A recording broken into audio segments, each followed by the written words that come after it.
I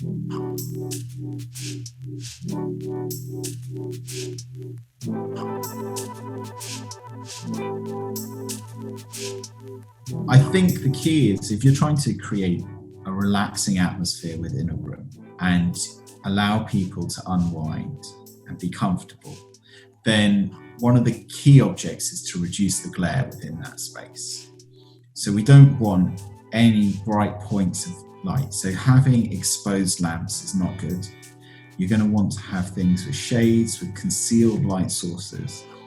Using indirect light is good, but the other key part is to create contrast. We don't want it all evenly lit across the whole space. If you want to create a relaxing, cozy environment, what we want to do is have nice warm pools of light around the space. Generally, we're looking for built-in lighting within the structure so that light sources are concealed. And then the other part, which I think often helps, is putting the light physically lower within the space. Not having all the light coming from overhead, but having low-level floor and table lamps, lighting built in underneath joinery, low level in the space, creates a more inviting, relaxed atmosphere. Lighting a room for it to be relaxing probably would go back to people's things that make them feel emotionally secure. And that, funnily enough, is fire gazing. So it is things like looking in a fireplace and candlelight and so on. So the techniques normally for that are also reflected light. So you'd use uplighters to bounce light off ceilings and so on, which also, when you're looking at other human beings, makes us all look quite attractive. So that also helps relaxation.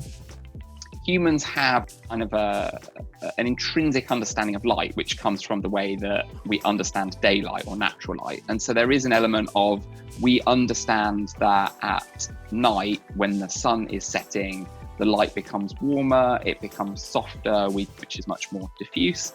And that's like a precursor to going to sleep or kind of doing nighttime activities. Well, my home is really small. So we have a floor lamp that allows us to move the hand. So when we need a lot of light, we shine it onto the ceiling. So almost like, gives like a soft light to the whole room, and we just like light some candles to have dinner. Or when we are either watching TV or we just like put it against the wall, so like it almost doesn't get almost any light gets out. So it's just really soft. So we do a mechanical dimming system with a single floor lamp.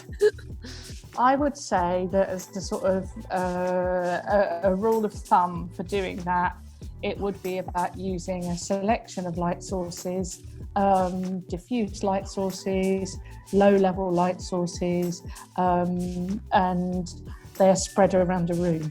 So above all, you would be avoiding having some central piece, I think, in the room, or some very harsh spotlighting or bright light. It needs to be low level in terms of its intensity and sort of spread around the space. I believe when we do get a good balance between the decorative lighting and the architectural lighting, but especially when we do have lights at low level or indirect lighting, because that will help fill the environment much more relaxing.